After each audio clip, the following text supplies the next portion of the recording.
Yo creo que estaría bueno escuchar en viva voz un cuento. Si dice cucaracho, mucho mejor, ¿no?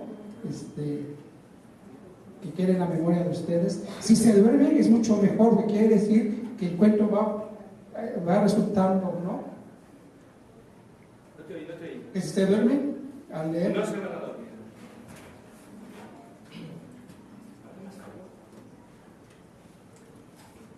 Necesitaba más agua.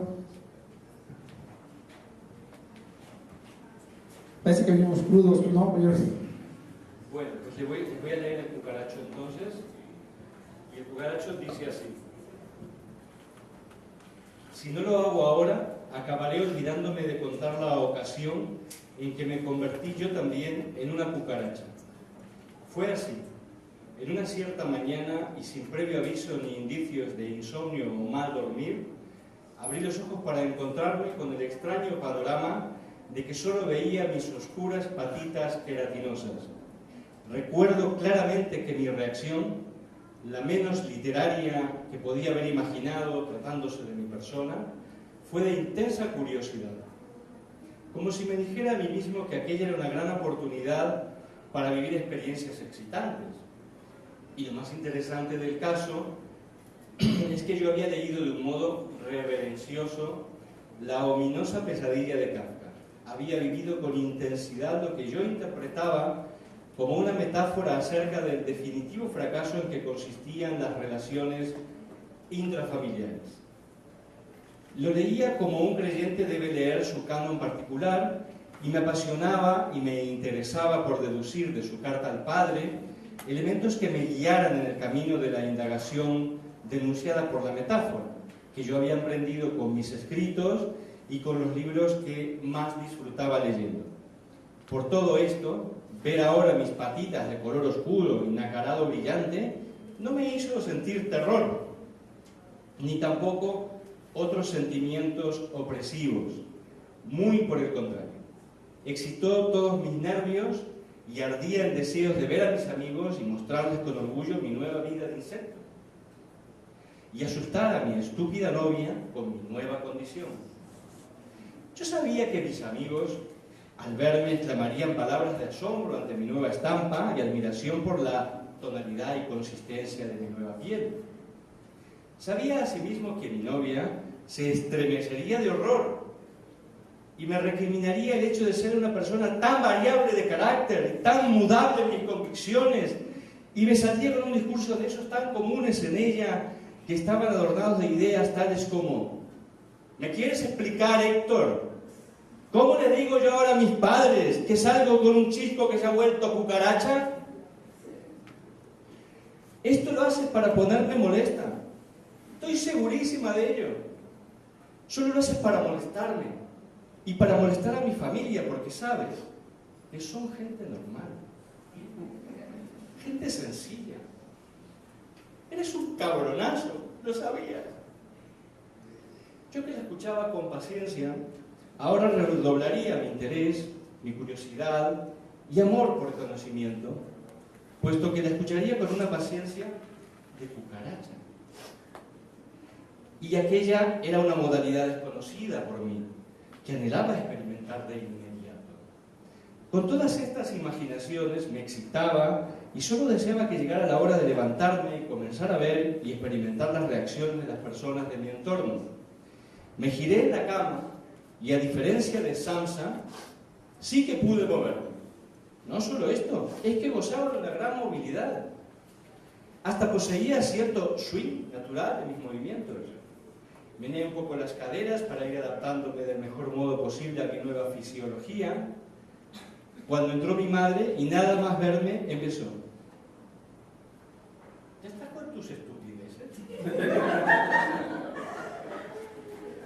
Dado que su exclamación resultó verdaderamente vibrante, se expandió por toda la casa y llegó a oídos de mi padre, que de inmediato vino presuroso a ver qué nueva locura había emprendido su hijo. Pude oírlo cuando decía: este chico es la maldición de los Alessandro. Me va a matar a disgustos. Dime, ¿qué es lo que te has propuesto? ¿Es eso lo que quieres? ¿Matarme de un disgusto? ¿Y matar a tu madre? Pero dime de una vez, ¿pretendes matarme con esta nueva actitud? ¿Qué me haces esto? ¿Piensas tener ese aspecto mucho tiempo? Intervino mi madre. Y continuó. Será mejor que vayas a averiguarlo, porque esta tarde viene tu tía y tu madrina, y además viene el prometido de tu prima la mayor, y no les va a hacer ninguna gracia que estés así como una cucaracha. Si es por esa parte, intervino mi padre, te puedes quedar así todo el rato. Su naturaleza de miserables insectos les impedirá advertir cualquier variación. Estarán en su ambiente. Yo te pido en cambio que lo hagas por ti, por lo mejor que hay en ti, y porque esa parte mejor de ti me demuestre que no deseas realmente atentar contra la vida de mi cuerpo mortal. Yo, sinceramente, quería contestarles, pero entonces fue que cobré conciencia de que mi atenazada boca estaba impedida de emitir sonidos. Ni una sílaba salía de mi interior. Solo un grave esfuerzo tosudo que se resolvía en una potencia muda y angustiosa. No podía responder. Mi único modo de contestación o protesta era solo mi aspecto desnudo y tibio, de oscuro insecto mudo y sigiloso. El furor de mis cuerdas vocales se transformaba en una agitación rítmica de mis patitas que parecía peinar mi cabeza sin pelo. Entendí entonces con pensamientos que más que todo eran sensaciones, que ese que yo era estaba en el fondo del cuerpo que me representaba y que los gestos malinterpretados del mundo exterior serían durante un tiempo indeterminado mi silencioso idioma y mi condenación a no entenderme realmente nunca a fondo con otra persona. Ese día lo pasé en la habitación oyendo cómo mis padres, ante la inalterabilidad de mi situación, llamaban a todos los conocidos y parientes, amigos suyos, ¿entienden? ¿No? A los míos, a quienes consideraban como otros tantos graciosos, capaces de hacer lo que yo había hecho. E incluso a mi novia, con el objetivo de que al venir a mi casa estuvieran advertidos sobre mi nueva y extraña condición. Envuelto entonces y protegido por mi piel de cucaracha, pensé que no me aguardaba un destino tan aciago, dado que mis padres ahora renegaban, pero conociéndolos como los conocía, sabía que con el paso del tiempo me aceptarían. Quizá incluso se dedicaran en alguna tarde hermosa a leer la Metamorfosis, no con el objetivo de agradarme, sino de encontrar algún tipo de antídoto, pero era un comienzo en el compartir gustos y libros con ellos. Mi novia se limitó aquel día a sentarse a un lado de la cama, a poner su cabeza apoyada en gesto dramático sobre la palma de su mano izquierda, y con la mano libre me agarró una patita y no paré de llorar y gimotear durante horas. No me consideraba de ningún modo una víctima de alguna enfermedad transformativa, sino un maldito loco que de alguna manera había buscado esta estrafalaria situación. A mí me gustó mucho cuando dijo que una vida entera a mi lado en estas condiciones sería dura, pero que su amor por mí se lo permitiría. El placer dulce y tibio de rodear su cuerpo algodonoso y tocar su culito me reconciliaba con su persona y me permitía tolerarla. Yo quería más a su culito que a ella, pero aquella era una forma de amor. Para cuando llegaron mis amigos festivos, con sándwiches y bebidas para celebrar mi nueva y extraña condición, mi madre ya tenía ecuménicamente diseminada la versión oficial. Todo se trataba de una moda o costumbre de los jóvenes de nuestra época. Mi novia no sabía muy bien a qué atenerse. Yo no lograba colar ninguna opinión desde dentro de mi prisión corporal cucarachesca. Mis amigos inventaron un sistema de comunicación. ¿Un movimiento de patita? Sí. ¿Dos movimientos? No. Y se echaron a reír como descosidos, revolcándose por el suelo de la habitación. Para ese momento fue que llegó toda mi parentela y asomaron sus cabezas en orden y con miedo por el marco de la puerta de mi dormitorio, y miraba a mis amigos y a mi llorosa novia y a mí con cierto recelo, pena, asco y animadversión. En el fondo quizá recuerdo que pensé: disfrutan viéndome convertido en la clase de insecto que siempre me han considerado. Solo el terror ancestral de que este tipo de conversión les infundía me llenaba de cierto efímero poder, la verdad, bastante inútil. En los días sucesivos mi madre iba convenciendo con denuedo a todo el que se le pusiera delante que aquello que yo hacía comportándome de ese modo era muy propio de los jóvenes en la actualidad. Mi padre por las noches intentaba convencerla de que tenía algún tipo de enfermedad cerebral, que solo una redomada imbécil se le habría ocurrido un argumento más estúpido. Ella insistía en que no, que aquel era un argumento que acabaría convenciendo a todos. Adquiría incluso, mientras lo defendía, cierto aire heroico y algo mesiánico. La gente no se entera de nada, decía, envuelta en una aureola nietzscheana, filósofo cuya obra no conocía, pero de quien afirmaba que nos había separado, a ella y a mí. Mi padre la escuchaba con relativa indiferencia y ponía la boca torcida en gesto de desdén y desprecio. Le decía que era una imbécil y una subnormal, y que si ese era el resultado de su trabajo neuronal, mejor sería que le ahorrara más abortos cerebrales al mundo suicidándose a la primera ocasión en que tuviera oportunidad de hacerlo. Yo había aprendido a rasguñar trocitos de queso con mis patitas y mi boca queratinosa, y los observaba. Y los escuchaba desde una repisa en la que me habían instalado en el comedor a una cierta altura, a salvo de las inesperadas pisadas de algún paseante distraído. Mi madre no se inmutaba y le replicaba que una madre aceptaba a un hijo adoptada la forma que éste adoptara y lo defendería aunque le costara la vida y que aún siendo yo un miserable cabrón, ella me cuidaría, dándome quesito y miguitas de pan mientras fuera necesario hacerlo, y que por lo que respecta a lo que mi padre, su marido, le decía, no le importaba una mierda.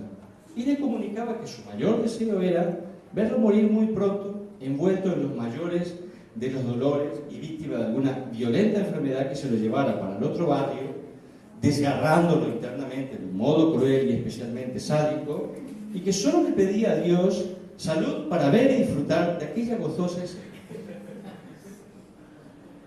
Estas palabras, bajo la sombra de mi nueva alma de cucaracha, no me herían de ningún modo conocido por mí hasta entonces. Todo lo contrario, las escuchaba como un rumor lejano, como una transmisión lejana y fallida de alguna emisora a punto de diluirse en el silencio.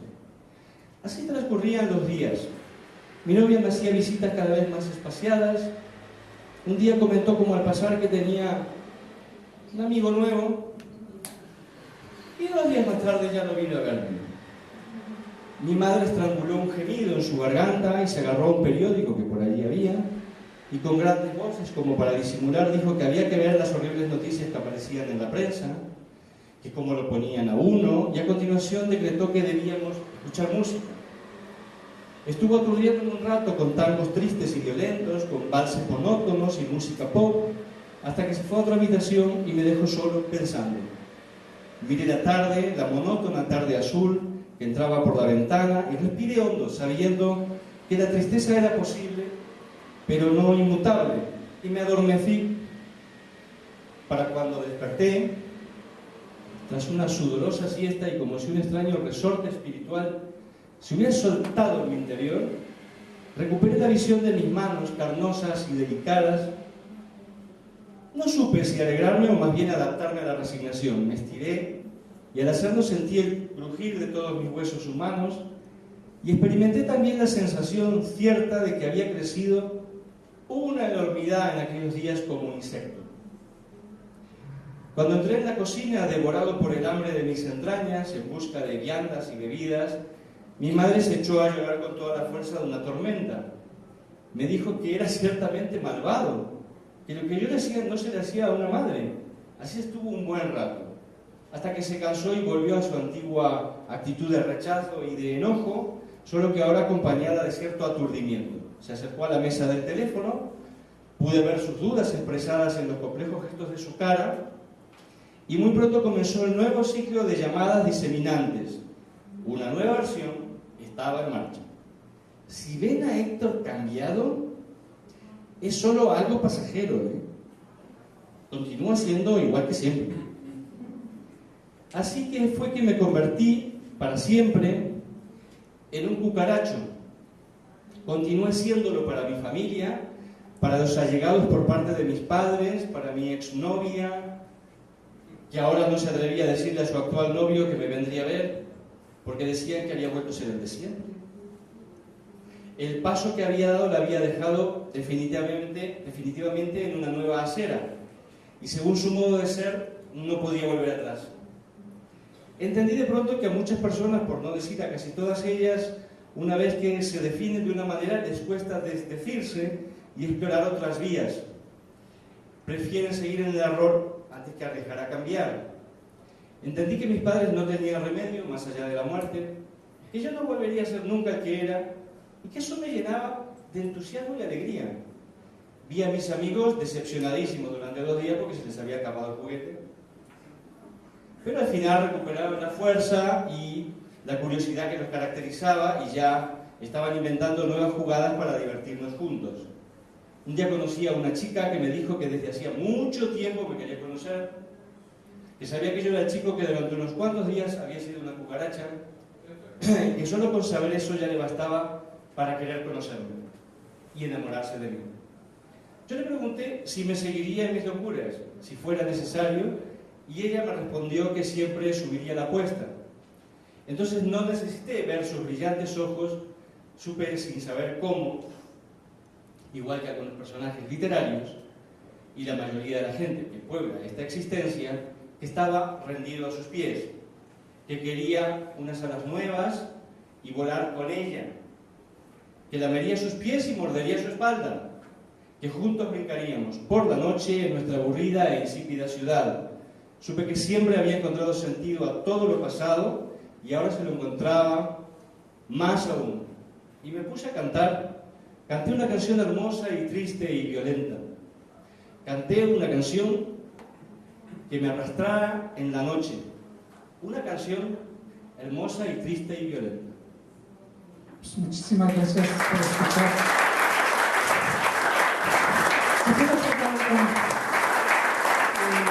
En esta celebración de los 30 años de labor literaria de Héctor,